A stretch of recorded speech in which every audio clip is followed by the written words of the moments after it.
마태복음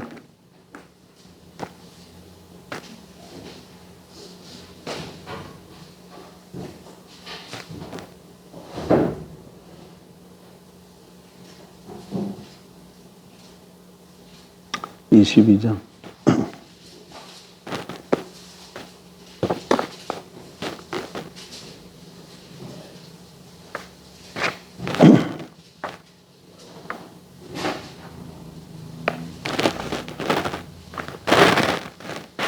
22장 34절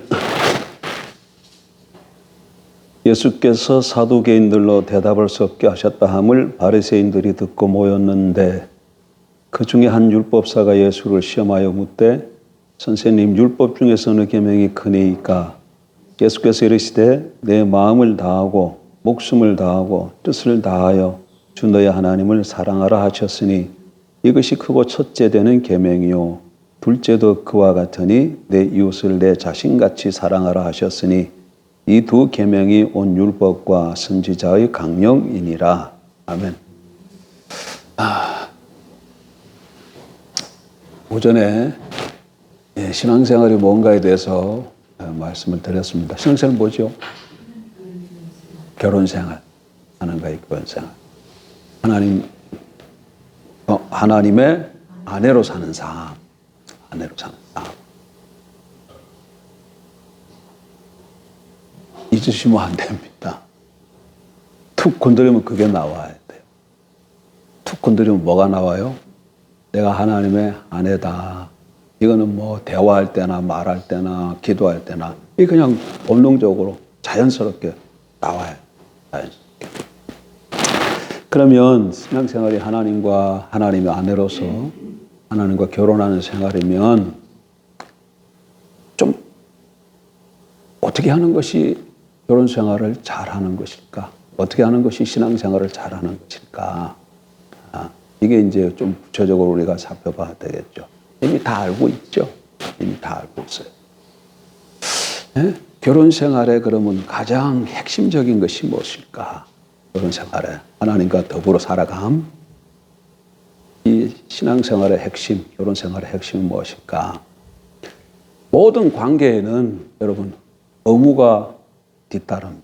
책임이 뒤따라요. 모든 관계에는. 예를 들어 아버지와 아들의 관계면 아버지는 아들에 대해서 아버지 역할을 해줘야 될 의무가 있고 아들은 아버지에 대해서 아들 역할을 해줘야 될 의무와 책임이 따르는 거예요. 그러면 부부다 남편과 아내다 그러면 남편은 아내에 대해서 남편으로서 해야 될 의무가 있고 해야 될 역할의 의무가 있고 아내는 남편에 대해서 아내로서 해야 될 역할과 업무가 있는 겁니다. 그럼 우리는 그럼 뭐만 하면 되겠어요? 하나님의 아내이기 때문에 하나님의 아내로서의 역할만 잘 감당하면 됩니다.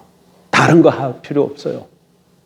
남편 대신 하나님은 뭐 우리가 말씀을 안 드려도 걱정 안 해도 남편으로서 할 역할을 잘 감당하고 있어요. 거기에 대해서는 생각 안 하셔도 돼. 다만 우리가 아내로서 역할만 잘 감당하면 되는 거죠. 그럼 아내로서 역할을 잘 감당하려면 어떻게 될까요? 그런데 그것을 하나님께서 우리에게 가르쳐 주셨어요. 구약으로 돌아가면 하나님께서 시내산에서 이스라엘과 언약을 맺었습니다. 결혼의 언약으로 그 관점에서 보면 시내산에서 하나님과 이스라엘이 뭐 했다는 거예요? 결혼을 한 것이죠. 그리고 하나님께서 이스라엘 백성들에게 이제 너는 내 아내니까 내 아내로서 살아야 된다. 이렇게 살면 돼. 하고 딱 기록해서 주신 게 있어요. 그게 뭐예요? 그게 십계명, 돌판에 새겨진 십계명과 또 그 외에 다른 율법이 있는 것이죠. 그래서 구약시대 때의 신앙생활이란 하나님의 아내로서의 삶은 어떻게 사느냐? 그냥 율법 지키며 사는 거예요. 율법 따라 사는 거예요. 율법 따라. 그렇게 살면 신앙생활 잘 하는 거지. 그래서 그러면 그 신앙생활에 있어서 하나님과의 결혼생활에 있어서 율법 따라 살면 되는데 그것의 핵심이 뭘까? 결혼생활의 핵심, 본질이 뭘까 하면 그 율법을 잘 살펴보면 거기서 딱 드러나요. 그런데 구약의 율법이 몇 가지라고요? 600? 도대체 권사님은 나이가 70인데도 그런 것도 안 잊어버리고 한번 들어가면 안 나오나 봐. 어? 한번 들어가면 안 나오나 봐. 예? 613가지. 예? 학자들은 반복하는 일이 그런 거야. 막 쳐보고 막 이런. 그런데 그 613가지 지금 어떻게 우리가 다 살펴볼 수 있겠어? 근데 그렇게 할 필요가 없어요. 613가지의 일을 꽉 압축시키면 엑기스가 나오겠죠. 율법의 정수, 엑기스. 쫙 잡아 나오는 게 그게 십계명입니다. 그래서 율법의 정수, 십계명만 살펴보면 거기서 내가 아내로서의 삶의 핵심과 본질이 뭔가가 딱 볼 수 있어요. 십계명 금방 볼 수 있죠. 나 외에 다른 신을 두지 말라. 형상 만들지 말고 절하지 말라. 여호와의 망연에 이끌지 말라. 안식일 거룩히 지키라. 내 부모를 공경하라. 살인하지 말라. 간음하지 말라. 도둑질하지 말라. 거짓말하지 말라. 탐내지 말라. 이 10가지잖아. 1계명부터 4계명까지는 하나님에 관한 것이고 5계명부터 10계명까지는 사람에 관한 계명. 쉽게 얘기하면 하나님을 사랑하고 이웃을 사랑하라는. 그러니까 그 본질 10계명을 딱 보니까 율법의 본질이 뭔가를 알 수 있어요. 사랑이에요. 사랑.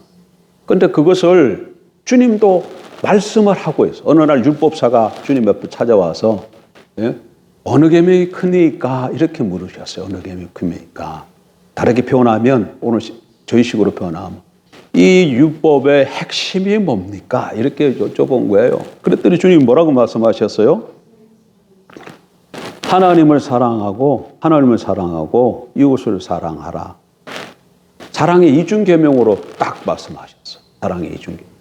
한마디로 말하면 사랑이에요. 특별히 우리가 하나님의 아내로서 그러니까 우리 하나님의 아내로서 하는 결혼 생활에 있어서 핵심은 사랑이다. 당연한 거죠, 여러분. 부부 사이에 제일 중요한 게 뭐겠어요? 사랑이잖아요. 부부간에 제일 중요한 게 사랑이잖아요. 사랑을 빼고 다른 거 백날 잘해줘 봐야 아무 소용없죠. 옛날 그런 비유를 들었었죠. 결혼했는데 어떤 바람난 남자 이야기. 그래서 그 남자가 좀 추억을 더듬어 보니까 결혼식 때 아내한테 다이아 반지 해줬던 거 그때 아내가 너무 기뻐했거든.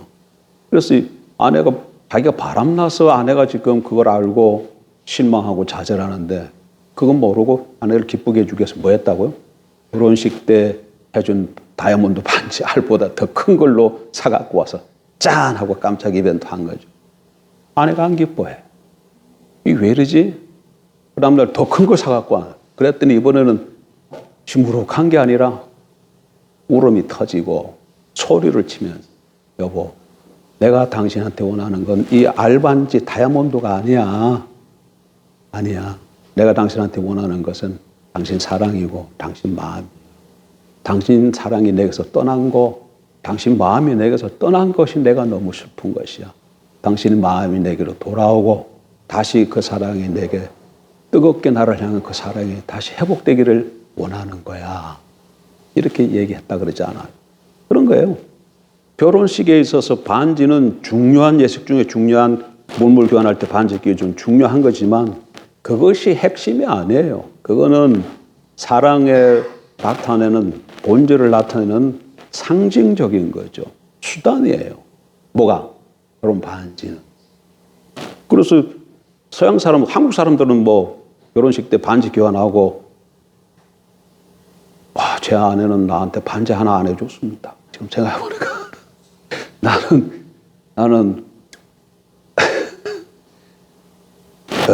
좀 그러네.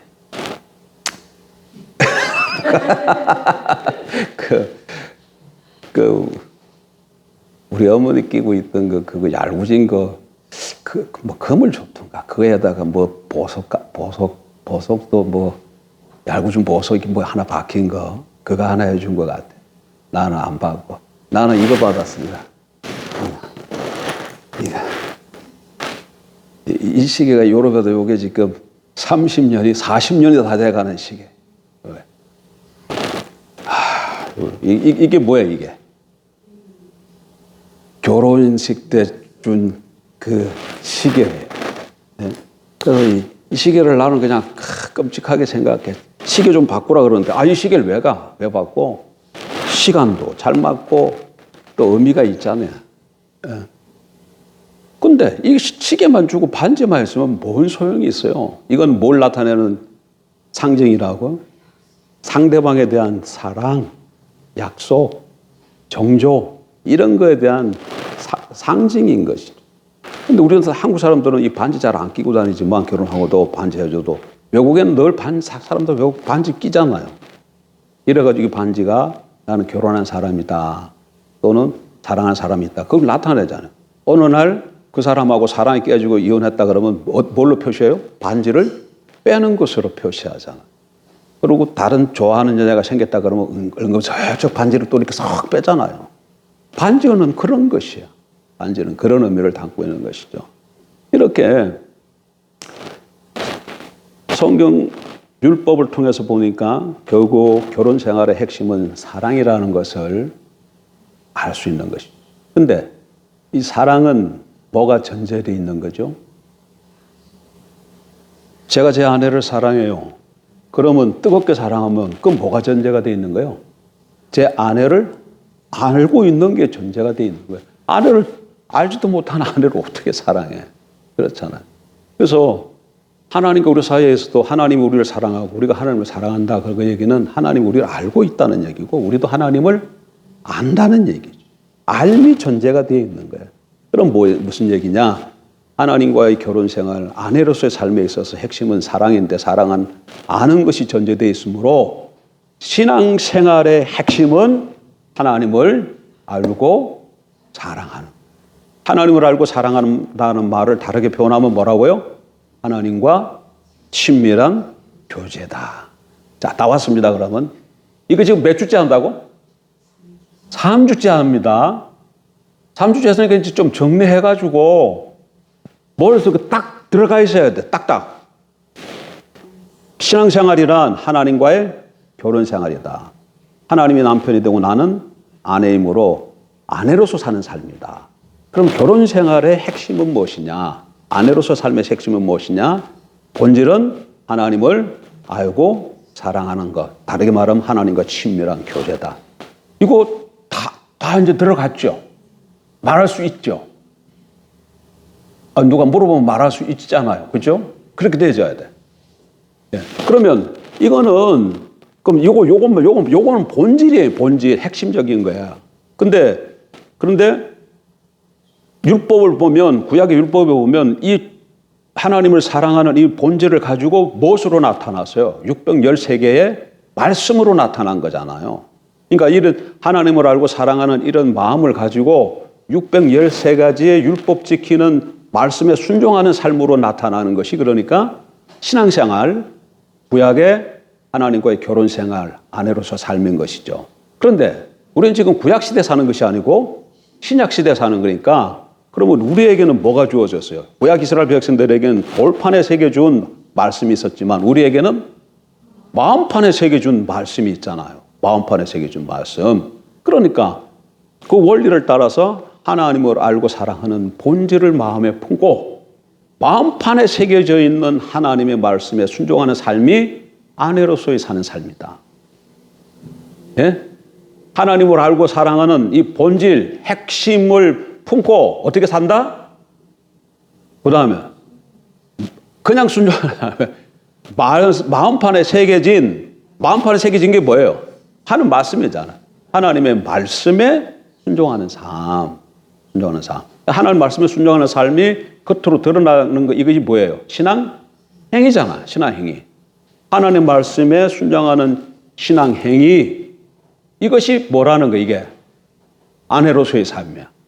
아내로서의 삶은 다시금, 그러니까 이게 두 측면이 있는 거죠. 우리 삶에, 우리의 마음에 있는 부분과 또 그 마음에 있는 것을 담아서 드러내는, 밖으로 드러나는 부분이 있는 거죠.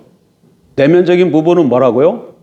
하나님을 알고 사랑하는 하나님과 친밀한 교제. 이게 핵심이야.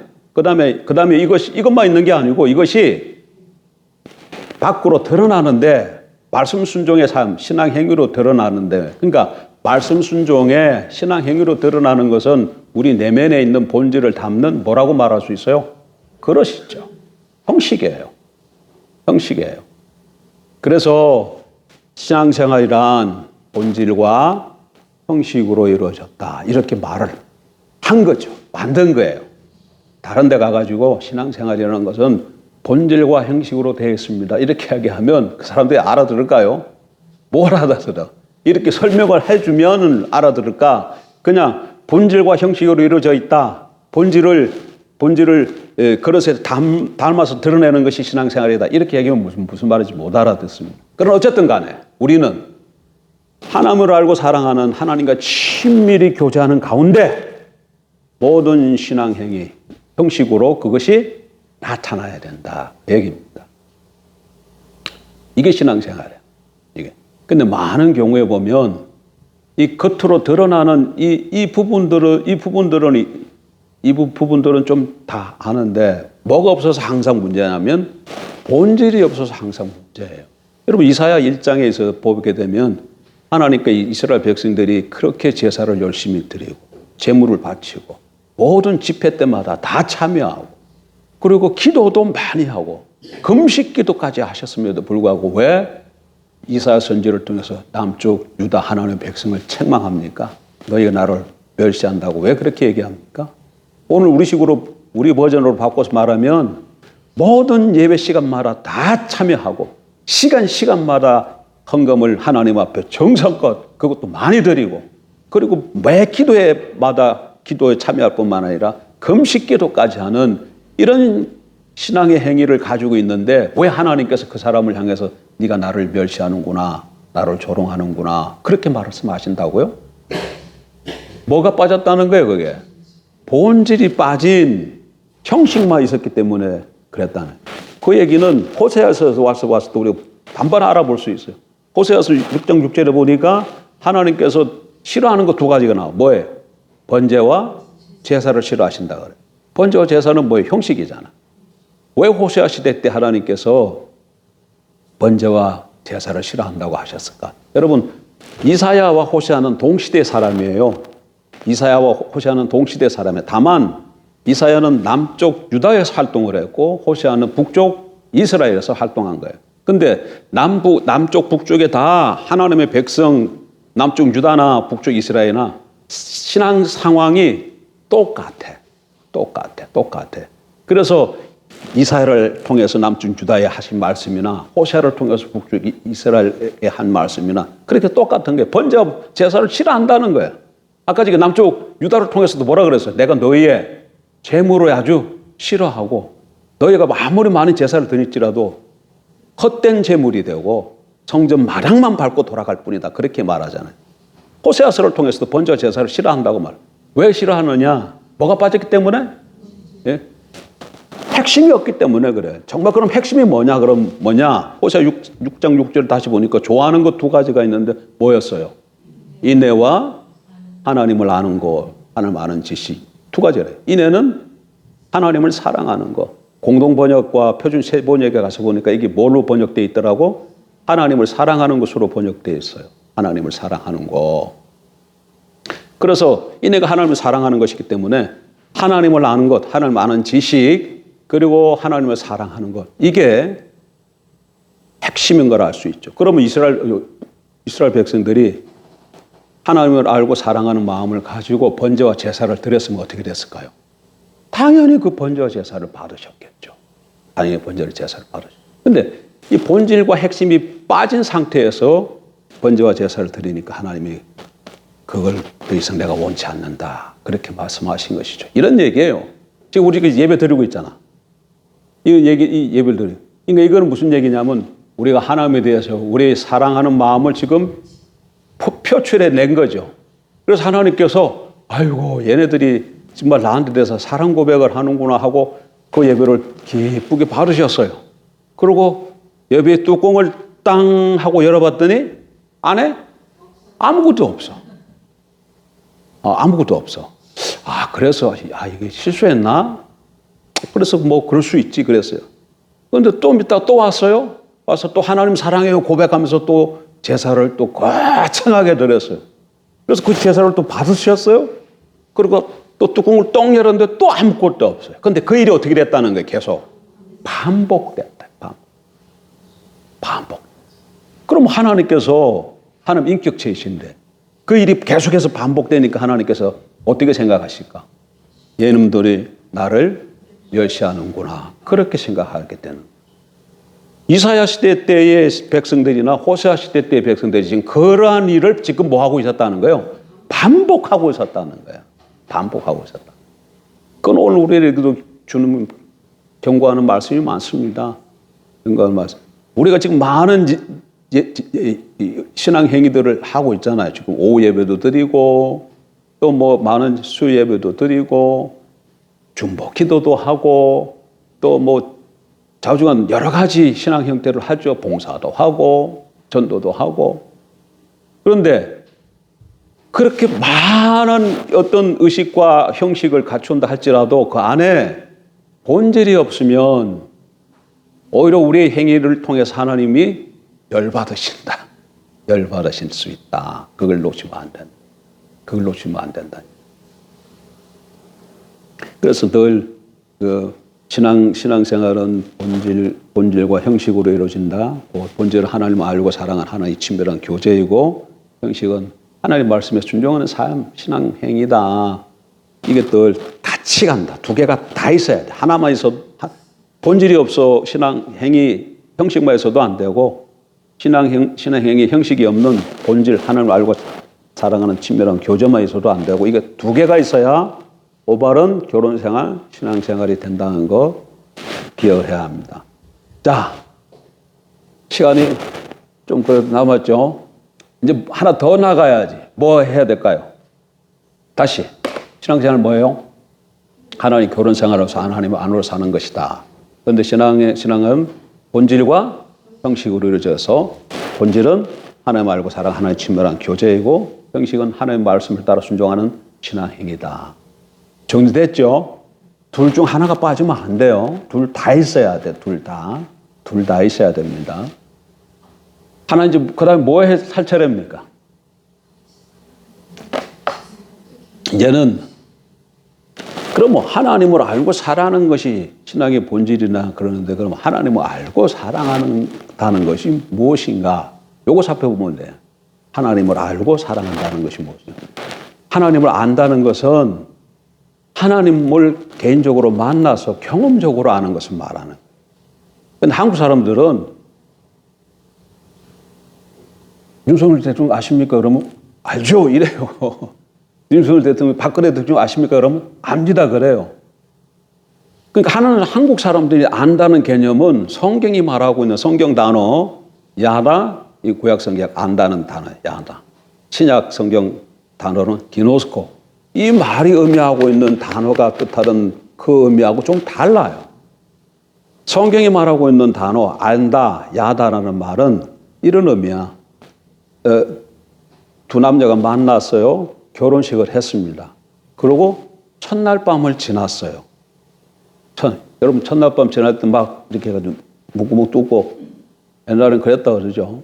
근데 첫날 밤을 지났습니다. 첫날 밤을 지나고 난 후에 남편이 아침에 하는 얘기가 내 신부를 내가 안다. 그렇게 해요.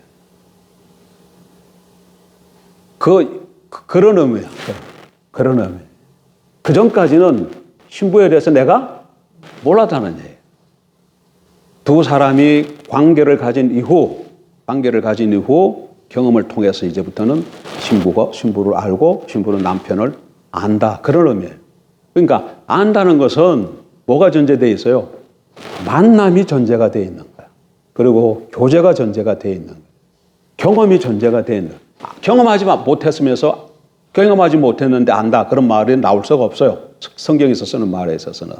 그래서 하나님을 안다. 그 얘기는 하나님을 만나서 하나님과의 교제를 통해서 경험적으로 아는 것을 말하는 거예요.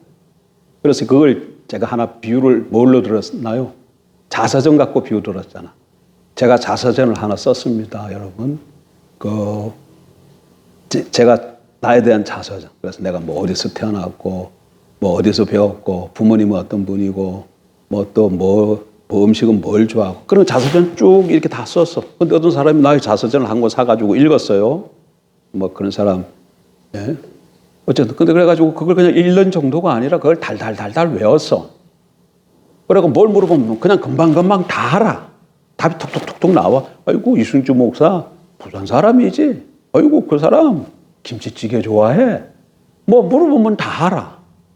근데 날 만난 적은 없어. 그럼 저를 아는 건가요? 아니지.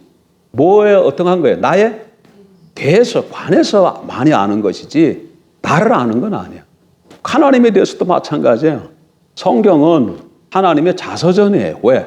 성경은 하나님의 자신과 목적과 길을 기록해 놓은 말씀이기 때문에. 그래서 성경을 쭉 읽어보면, 아, 하나님은 어떤 분이시고, 하나님은 무슨 일을 하시고, 하나님 뭘 좋아하시고, 뭘 싫어하시는지 성경에 다 기록되어 있어요. 그래서 이렇게 성경을 많이 읽고, 많이 공부하면, 그런 지식을 신학적 지식이라 그러는데, 신학적 지식이 많아질 수는 있어요.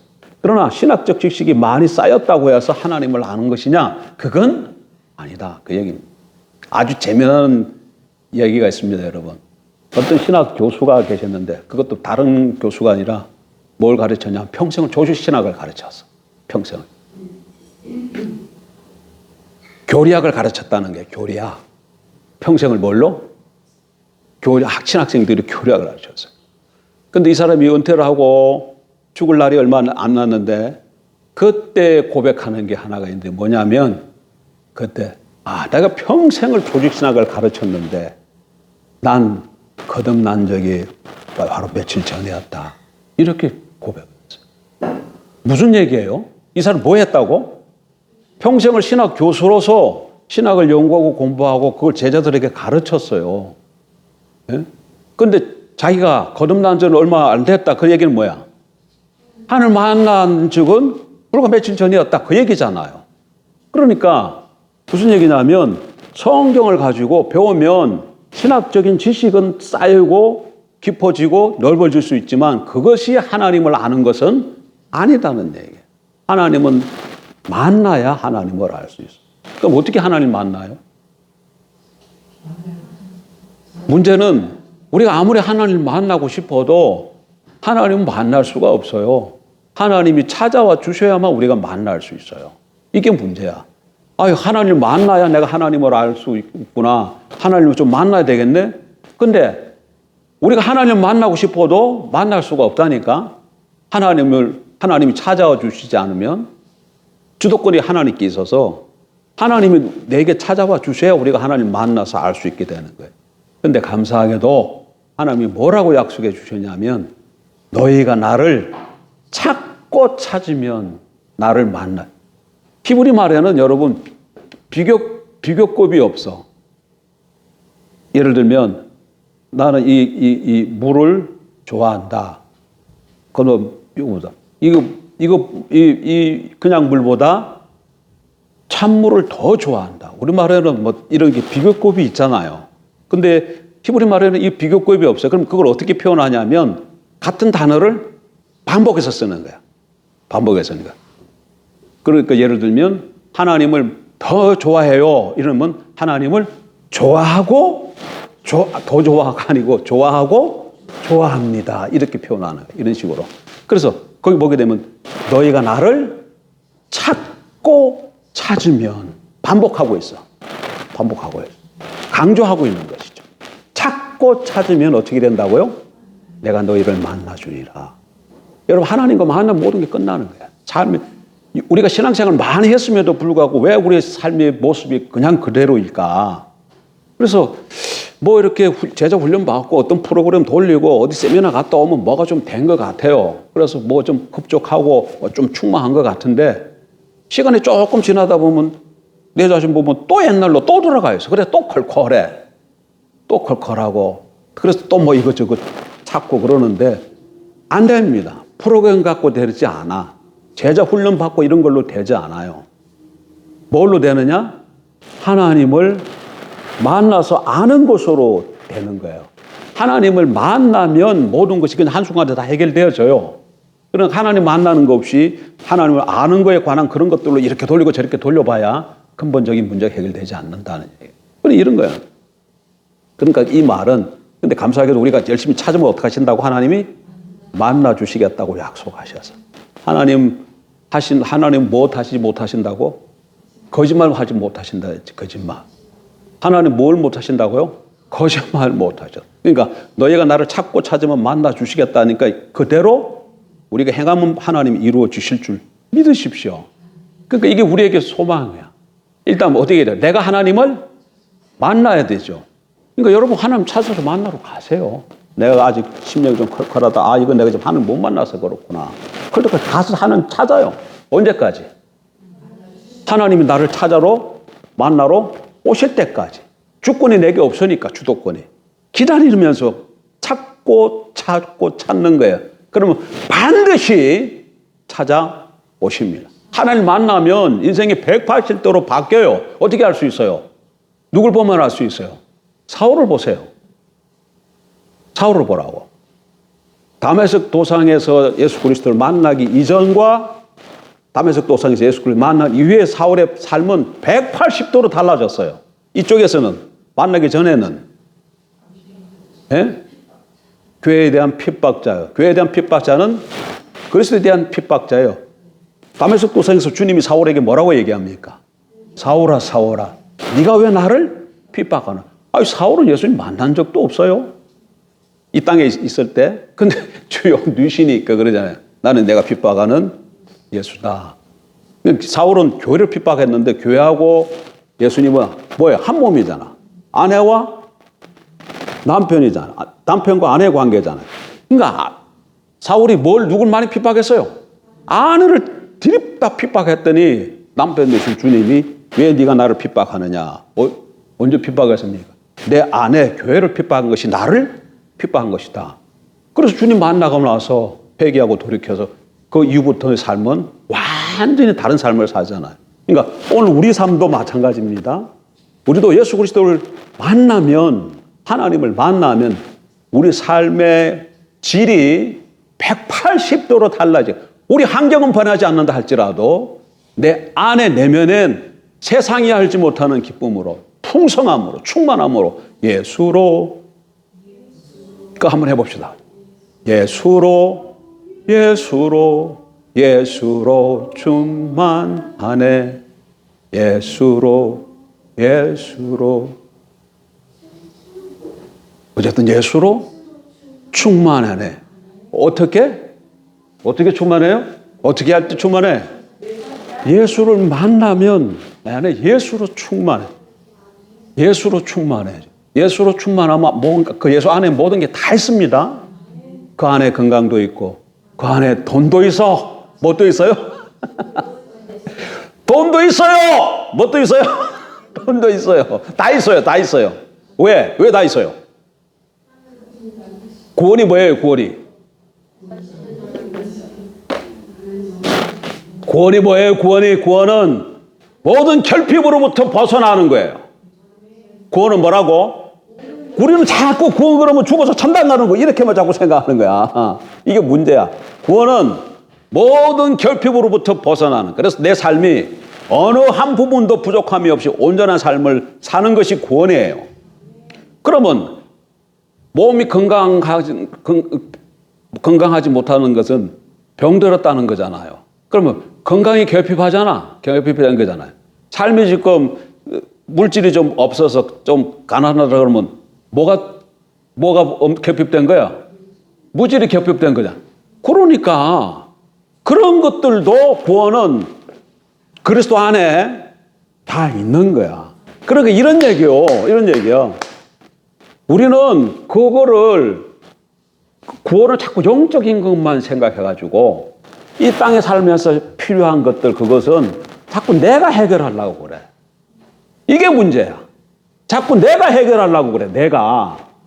영적인 것은 하나님이 다 해주신다. 여기 살면서 이런 것은 내가 해결. 아닙니다. 구원은 다 뭐라고요?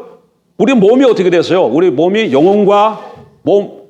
사람은 몸과 영혼과 육체로 이루어져 있잖아요. 영육으로 되어 있잖아요. 영육 통일체. 그러니까 영적인 것도 채워져야 되지만 육적인 것도 채워져야 되는 거예요. 사람에게는. 그래서 구원은 그 모든 것 다 다 공급되어지는 거예요. 그래서 모든 결핍으로 벗어나는 거야. 그러나 이 땅에서는 그것을 완전히는 누리지 못해.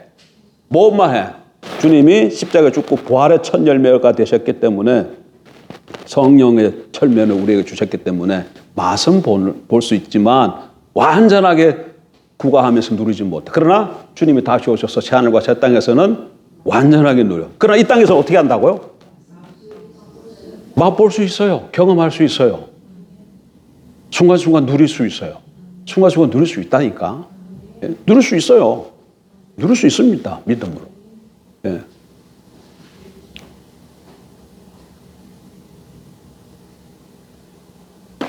왜 그리 잊어버렸다 또. 그러니 자꾸 반복되는, 이제 은퇴해야 될 때가 정말 가까우는 것 같다.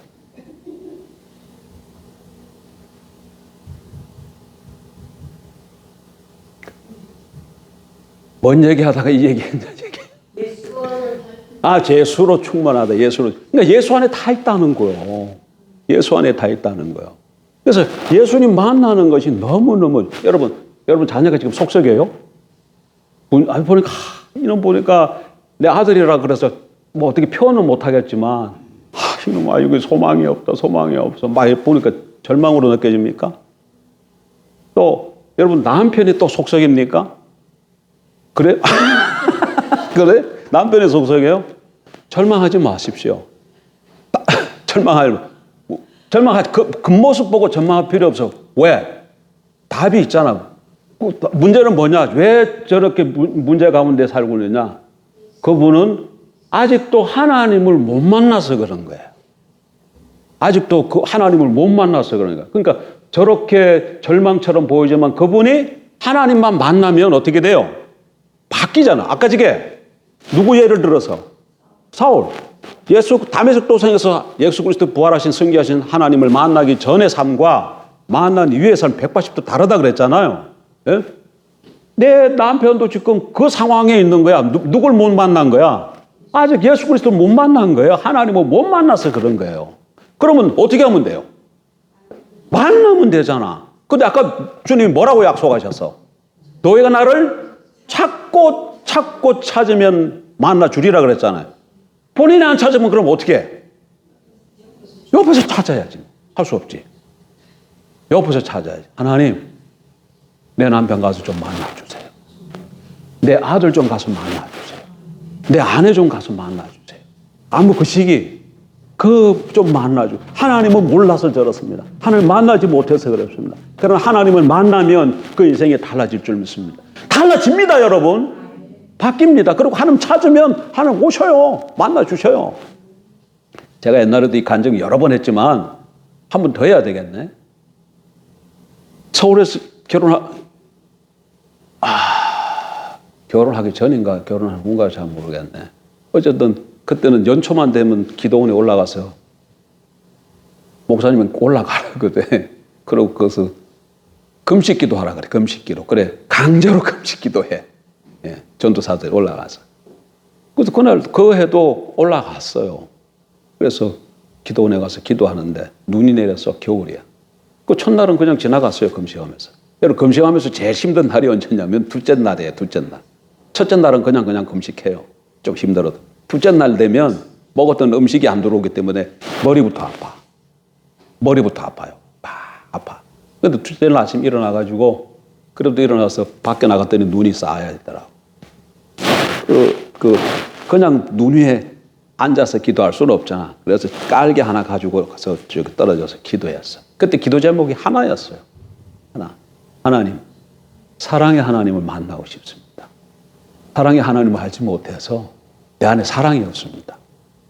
왜 그러냐면 내가 오늘 동료 한 사람이 있었는데 그 사람이 미운 거야. 그 사람 자꾸 미워요. 안 미워해야 되는데 자꾸 미운 거야.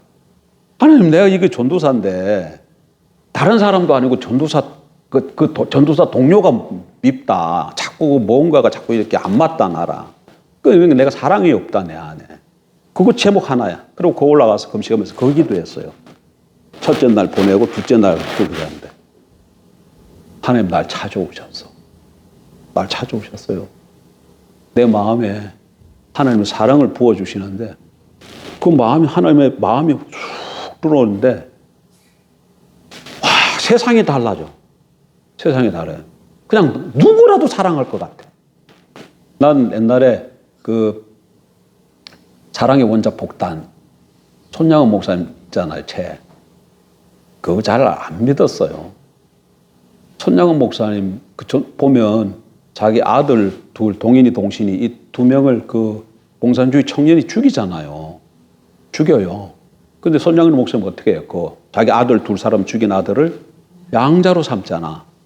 그리고 아침 되면 겸상을 해. 겸상을 해요.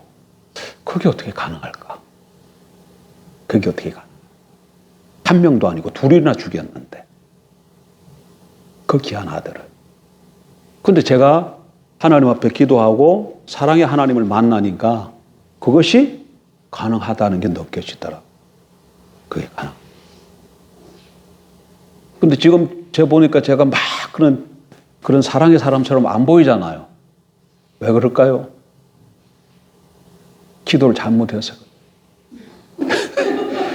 하나님, 한번 그 사랑의 마음을 부어주세요. 하나님, 사랑의 하나님 만나고 싶습니다.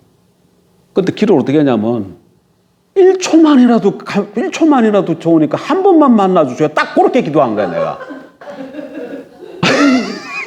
평생에 나를 떠나지 마시고, 그 마음을 늘 부어주시고, 그래서 그 마음으로 늘, 그러니까 하나님 앞에 기도할 때 잘해야 됩니다. 나는 그냥 너무 그냥 내 현실이 내 자신이 너무 싫고 그래가지고 단 한순간만이라도 그랬으면 좋겠다고 그랬더니 한순간 만나주셔서 한순간. 그걸 그렇게 만나고 쑥 그 마음에 들어가지고 그게 어떤 것인가를 알고는 좀 있더니 다시 내 마음으로 다시 돌아왔어. 그렇지만 그 전하고 그 후하고는 이게 좀 달라진 건 분명해요. 성경에서 사랑하라 했을 때 그 사랑이 어떤 사랑이라는 것은 내가 안다는 얘기예요. 안다는 얘기. 글로 아는 게 아니고 실질적으로 경험적으로 안다는 얘기. 예. 그러니까 그렇게 우리가 하나님을 절실히 찾으면 하나님 어떻게 하신다? 찾아오셔서 만나 주신다. 그러니까 또 나의 남편과 내 아내나 내 자녀들을 두고 간절히 하나님을 만나달라고 구하면 하나님 어떻게 하신다고요? 하나님의 때에 하나님 방법으로 가서 만나 주셔요. 그러니까 우리가 지금 눈앞에 보이는 현실만 보고 좌장하거나 낙마할 필요 없어요. 그 현실이 지금 그런 현실이 있으면 무슨 기간이야 지금 무슨 때예요. 그거 보고 자살하려고 아유 내 인생은 끝나서 이런 때입니까? 아니야. 어떤 때야? 하나님이 나를 만나 주시든지 나의 가족을 만나 주시든지 하기 위해서 뭐 할 때다? 하나님을 찾아 나가서 엎드릴 때야. 그것만 하면 돼. 그렇게 하고 그 다음에는 어떻게? 하나님께 맡기면 돼. 더 이상 걱정하지 말고. 걱정하지 말고 맡기기만 하세요. 그럼 하나님이 반드시 가서 터치하셔요. 그러니까 기도가 이런 말씀 볼 때 말씀을 딱 붙들고 기도하는 게 필요해요.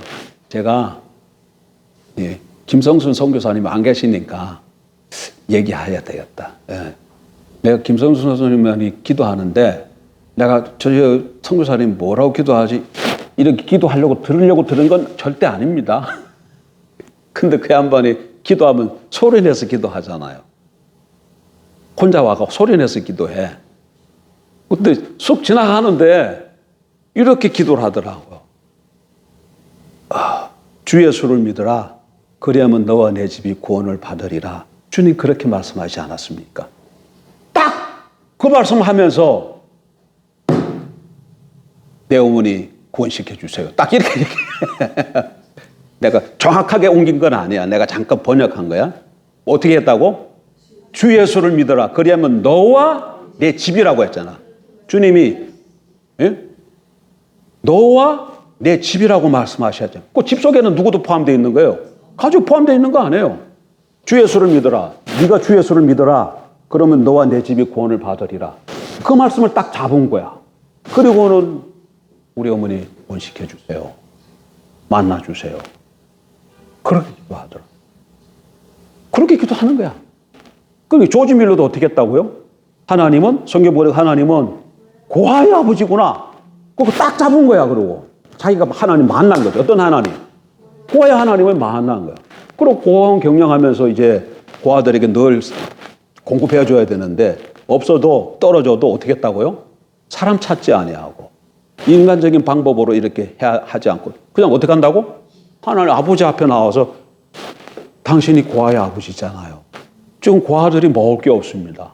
그리고 어떻게 했다고요? 고아하고 나서 기다려. 그냥 기다리는 겁니다. 그냥 기다려. 대단한 믿음이죠. 그냥 기다려. 그러니까 하나님을 알지 모르면, 하나님을 만나지 못했다면, 고아의 아버지라는 하나님을 모르면 그렇게 못해요. 못합니다, 여러분. 그러나 조지 밀러는 어떤 하나님을 알았다? 고아의 하나님을 만나서 안 거예요. 여러분, 왜 순복음, 하나님의 성이 순복음 교회에는 막 암병 같은 것도 막 기도해서 치유, 뭐 감기 같은 것은 막 그건 병도 아니야. 순복음 교회는 막 암병 같은 거 이런 거 기도해서 사람들이 많이 나서요. 근데 장로교회는 왜 그런 역사가 안 나타나요? 왜? 네? 왜 그래요? 왜? 우리가 섬기는 하나님이 다른가? 동일한 하나님을 섬기는데 이쪽은 치유의 하나님을 아는 거야. 이쪽은 치유의 하나님에 관해서만 아는 거야. 치유의 하나님에 관해서만 아는 거야. 예, 아니 내가 장로교 목사잖아. 그래서 우리 목사들 만나서 이렇게 얘기합니다. 그러냐 그러면 무슨 얘기야? 당신 하나님 치유해 주신 하나님 믿느냐? 믿는다 그래요. 그러면 성도들이 아프다 그러면 어떻게 해야 돼, 목사가? 아, 그래? 일로 오셔. 기도합시다. 이렇게 나가는 게 정상이잖아. 정상이죠. 왜? 내가 믿는 하나님이 치유하시는 하나님이기 때문에. 근데 그럼 하냐, 그러면? 안 한다 그래. 기도하냐? 안 한다 그래요. 그러나 성도들이 찾아와서 기도해달라 그러면 해준다 그래. 그러나 본인이 가서 기도하지는 않아. 뭐야, 이거 그러면? 뭐예요? 관에서는 아는 거야. 하나님이 치유하시는 하나님이랑 그 하나님을 지식으로는 알지만 그 살아계신 그 하나님이 없는 거예요. 근데 여기는 그 하나님을 만나서 알아요. 그러니까 여기는 암병도 감기처럼 막 해. 암병도 감기처럼 막 한다. 여기서는. 그 대신에 여기는 또 다른 게 있겠지요. 다른 게 있어가지고. 그러니까 하나님은 무한하신 하나님이라서 여러 측면을 갖고 계시잖아. 하나님은 다양한, 하나님 어떤 하나님이라고요? 무한하신 하나님이야. 무한하신 하나님이라서 하나님을 여기에 이렇게 만났다고 그래가지고 그걸로 하나님 다 하는 게 아니에요. 한 측면을 지금 보고 안 거예요. 그리고 또 여기 보면 이것도 하나님 다른 모습을 보는 거야. 여기는 또 다른. 그러니까 하나님을 만나서 교제하면 지겨울 것 같죠. 어떤 사람이 그러더라고. 천국 가면 거기는 맨날 찬양만 하고 살아야 돼. 야, 너무 지겹겠다. 그 찬양만 맨날 하고 어떻게 사냐? 그러더라고. 하늘일에 천국 가서 뭐만 한다고요? 찬양만 한대, 찬양만. 찬양만 계속 하면 안 지겨울까요? 안 지겨울까요? 왜 안 지겨울까요? 찬양 어떨 때 해? 내가 만난 그 하나님을 너무 감사와 감격 가운데 곡조 있는 것으로 높이는 것이 찬양이잖아요. 그래, 구원하신 하나님 만났을 때 감격 속에 구원의 하나님을 높이고 겸비하죠. 근데 계속 하다 보면 그것이 나중에 우리는 계속 무뎌지잖아. 그러다가 어느 날 또 은혜를 딱 받아가지고 어떤 다른 하나님을 또 조금 살짝 만났어요. 구원의 하나님뿐만 아니라 어떤 위기 속에서도 보호하시는 하나님. 아니, 그 하나님을 또 만나. 그럼 또 감격이 넘치면서 막 그 하나님을 찬양하게 돼요. 근데 하나님이 어떤 하나님이라고? 무한하신 하나님. 내가 만나도 하나님을 다 알 수가 없어. 근데 천국에 갔더니 그 하나님이 늘 아침마다 우리를 만나시는데 늘 새로운 모습으로 날 찾아오시네. 얼마나 감격스럽게. 그러니까 거기서 맨날 찬양할 수밖에 없어요. 맨날 찬양할 수밖에 없어요. 예? 맨날 찬양해요. 그러니까 하나님 만나는 게 핵심이에요.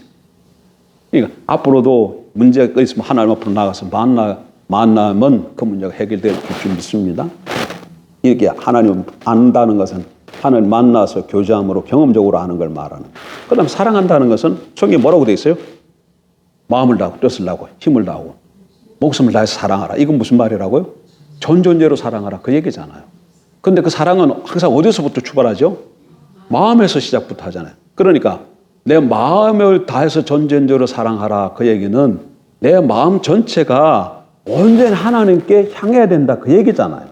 전존재로 사랑하라. 그 얘기는 내 마음이 온전히 하나님께만 틀어져야 된다. 그럴 때 그게 하나님을 사랑하는 거예요. 그럼 만약에 마음이 나뉘면 사랑하는 게 아니게 되는 거예요.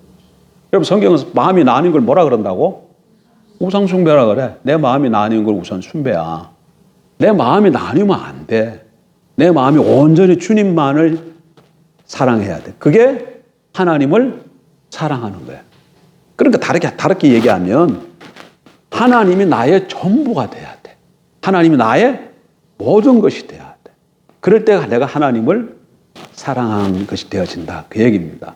그러나 우리가 살다 보면 그럴 때가 못할 때가 많이 있죠. 그래도 이걸 알고 내 마음이 나뉘어진 걸 알고 그럼 어떻게 해야 돼? 하나님 이 순간에 내가 고멜처럼 다른 남편을 따라갔습니다. 다른 남편, 구약시대 때 가장 대표적 남편은 이스라엘의 남편이 누구였어요?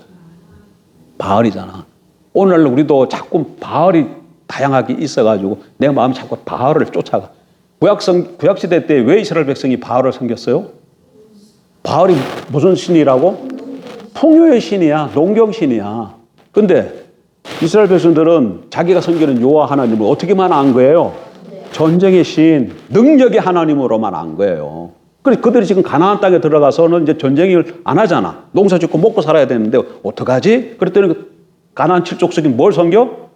농경신, 풍요의 신 바알을 섬기니까 이스라엘 백성들도 여호와를 섬긴 것과 동시에 바알을 받아들인 거예요. 받아들인 거예요. 여호와를 안 섬긴 게 아니야. 여호와를 섬기면서 바알을 섬긴 거예요. 그러니까 내 마음이 나뉘어진 것이죠. 그걸 우상숭배라 그러는 거야. 근데 오늘날 우리도 오직 예수로만 살아야 되는데 세상 살아가는데 오직 예수로만 어떻게 사나? 이것도 해야 되고 저것도 해야 되는데 사업도 해야 되고 뭐 아이들 가르치기도 해야 되는데 그러면 물질도 있어야 되는데 그럼 어떻게 해야 돼? 그럼 이것도 해야 되지 않겠어요? 난 그걸 잊을 수가 없어. 나 이 얘기를 여러 번 얘기하는데 난 정말 그 얘기를 잊을 수가 없어. 서울에 있을 때 집사님이 보험하는 집사님인데 전도사님 교회에서 가르치는 말씀대로 세상에 나가서 못 삽니다. 못 살아요. 그렇게 얘기를 해서 나한테. 나 그때 전도사였대. 아유, 그 무슨 그런 말씀을 하세요, 집사님. 이래야 되는데 내가 그 얘기 듣고 내가 아무 얘기를 못 했어. 지금 같았으면 한마디 했을 텐데. 그 양반은 지금 어떻게 살고 있다는 거야, 그러면? 교회 와서는 예수님 사랑해요, 사랑합니다 해놓고 밖에 나가서는 다른 바울을 따라 하고 있었다는 얘기잖아.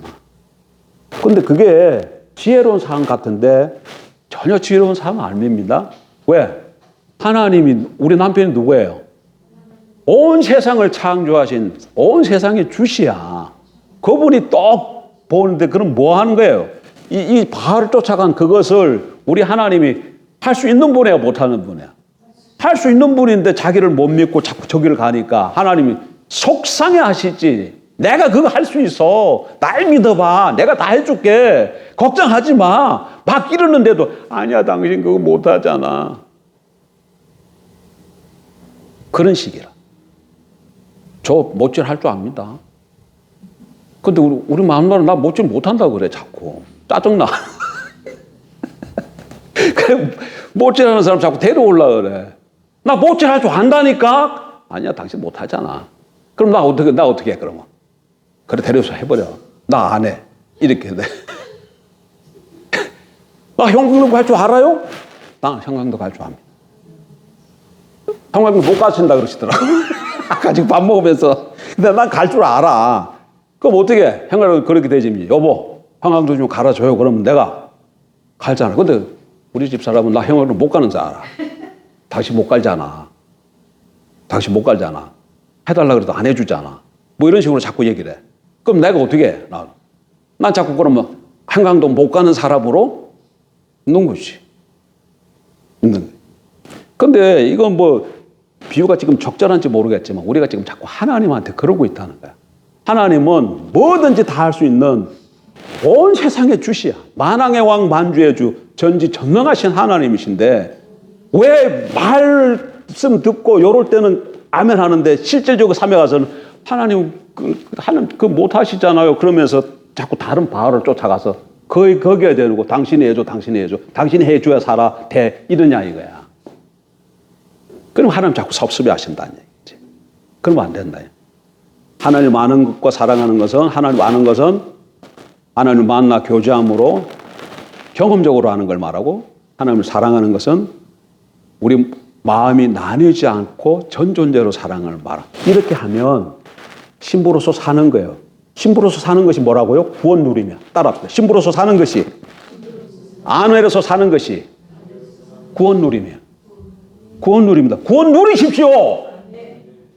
구원을 누리는 것은 다른 방법이 아니고 아내로서 살 때 남편이 우리 하나님이 남편 노릇 해주셔요. 그런데 왜 자꾸 우리가 하나님이 남편 노릇 해주신 걸 경험하지 못하느냐? 왜 못해요? 당신 못하잖아. 당신 못하잖아. 그러면서 자꾸 바로 쫓아가니까 하나님이 남편 노릇 안 해주시는 거야. 안 해주시는 거야. 그러니까 어떻게 하나님이 다 하실 수 있는 남편인 것을 전능하신 남편인 것을 신뢰하고 그분에게 해달라고 그러세요. 그럼 반드시 해주게 돼 있어요. 아니야. 난 그거는 못 해줘. 그러지 못해. 그러지 못합니다. 난 아내로서 당당하게 요구하면 뭐 어떻게 요구해? 당당하게 요구하면 남편은 그 나에게 아내로서 요구를 다 들어주셔야 돼. 그 하나님을 어떤 하나님이라 그래요? 의로우신 하나님이라 그래. 의로우신 하나님. 신실하신 하나님이시기 때문에 의로우신 하나님. 그걸 안 해주면 하나님 어떻게 돼요? 불의하신 하나님이 돼. 우리 하나님 불의하신 하나님이 돼. 그러니까 하나님이 안 들어주실 수가 없어요. 왜 안 들어주면 뭐가 된다고? 당신이 불의해져. 하나님이 불의하신 하나님 되신다니까. 그러니까 들어주실 수밖에 없어. 그러니까 우리에게는 그걸 믿음을 가지고 당당하게 아뢰고 다만 우리의 문제는 못 기다린다는 거야. 그걸 조금 기다려야 되는데 하나님 그래 알았어 이러면 알았어요. 들으셨죠? 그래요 알았습니다 하고는 이제 남편을 신뢰하고 좀 기다려야 되는데 요 금방 기도해놓고는 그 다음부터 왜 안 해줘 이런다니까. 왜 안 해줘 이런다니까. 해줄게 조금 기다려봐. 근데 우리는 자꾸 해줄게 그럼 하나님이 언제 하신다고? 우리의 생각과 때에 하시진 않아. 언제? 하나님의 생각과 때에 하신다는 얘기야. 왜? 그게 가장 좋은 때이고 가장 좋은 길이기 때문에 믿으십시오. 그리고 하려고 하면 그것이 바로 구원 누림이야. 그걸 누리면서 사는 거예요. 신부 생활입니다. 기도하십시다. 좋으신 하나님